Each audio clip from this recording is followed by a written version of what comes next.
राजस्व विभाग के पटवारी, कृषि विभाग के कृषि विस्तार अधिकारी, पंचायत सचिव और गांव के पंच सरपंच जनप्रतिनिधि मिलके फसल देखेंगे और देख के बाकायदा मिलके तय करेंगे कि नुकसान कितना हुआ है और जो नुकसान होगा उसकी सूची नामबाद पंचायत भवन में चिपकाई जाएगी, ताकि ऐसा ना हो कि पता ही नहीं कितना लिख लिया। और उसके बाद अगर कोई को आपत्ति है कि मेरा तो कम लिखा है तो दोबारा जांच करवा दें। ईमानदारी से पूरा सर्वे होगा और सर्वे के बाद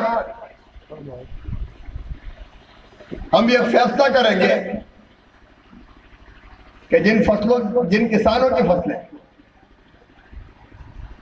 पूरी तरह से नष्ट और बर्बाद हो गई है, उनको 3-4 तरह से हम राहत पहुंचाने का काम करेंगे। एक तो फसल बीमा योजना, जिसमें नुकसान का 25% तुरंत मिलता है। कलेक्टर, प्रशासन, कृषि विभाग आदि में भोपाल में बैठक लेके आ रहा हूं, उसके लिए जी जान से जुटेंगे, फॉलो अप करेंगे और वो पूरी की पूरी मिले इस बात का इंतजाम किया जाएगा। उसके अलावा 50% से ज्यादा नुकसान है तो 30,000 रुपया प्रति हेक्टेयर की दर से हम राहत की राशि उसके अलावा देंगे। कर्ज वसूली स्थगित कर दी जाएगी और ब्याज भी कर्जे का मैं भरवाऊंगा। अगले साल की फसल के लिए 0% ब्याज पे कर्जा दिलवाऊंगा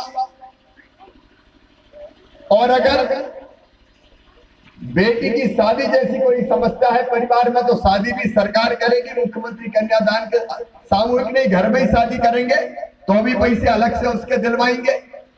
वसूली जितने भी प्रकार के वो सब स्थगित कर दी जाएगी और मेरी भरपूर कोशिश ये रहेगी कि अपना साल आराम से कट जाए, कोई परेशानी किसी भी कीमत पर नहीं आए।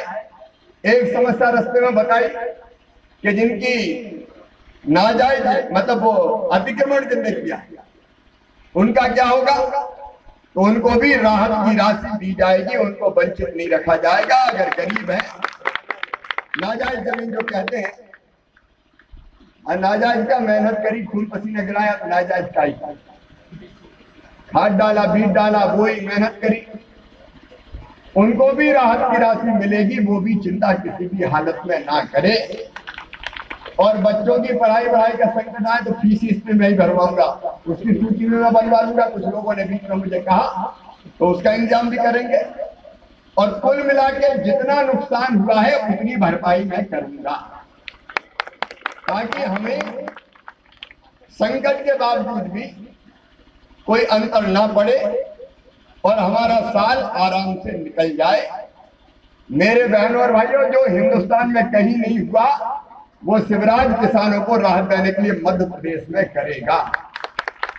आप इसलिए बिल्कुल चिंता मत करना। मैं वैसे ही लीक पे हट के काम करता हूं, क्योंकि परसों मैंने किसान सम्मेलन करके कई तरह के फैसले किए, तो मुझे तो जो समझ में आ जाता चाहे जो हो जाए मैं उसको पूरा करके रहता हूं और किसानों के लिए मैं हर हालत में करूंगा।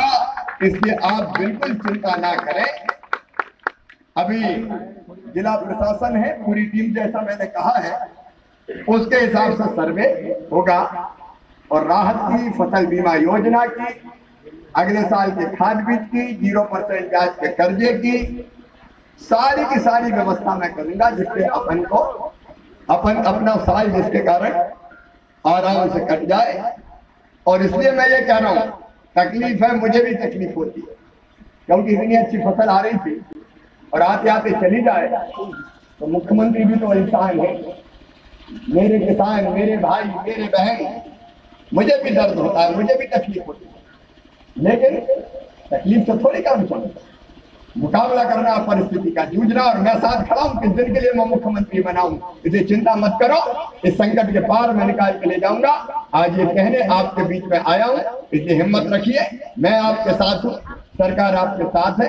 आज के दिन और कोई लंबी चौड़ी बात नहीं करनी। अभी 2 जिलों में और मेरा दौरा है, देवास जिले में और होशंगाबाद जिले में, और वहां भी लोगों से मुझे चर्चा और बातचीत करना है। और इसलिए आप निश्चिंत रहिए, कष्ट है लेकिन इस कष्ट से संकट के पार निकाल कर मैं ले जाऊंगा। देवास जिले के भी किसान आए, वो भी चिंता ना करें, जितना सीहोर के लिए होगा उतनी देवास के लिए होगा और उतनी बाकी जगह के लिए होगा। कोई भेदभाव नहीं होगा मेरे भाई और बहन, बिल्कुल चिंता मत करना, सबके साथ। अब आदिवासी बहनों ने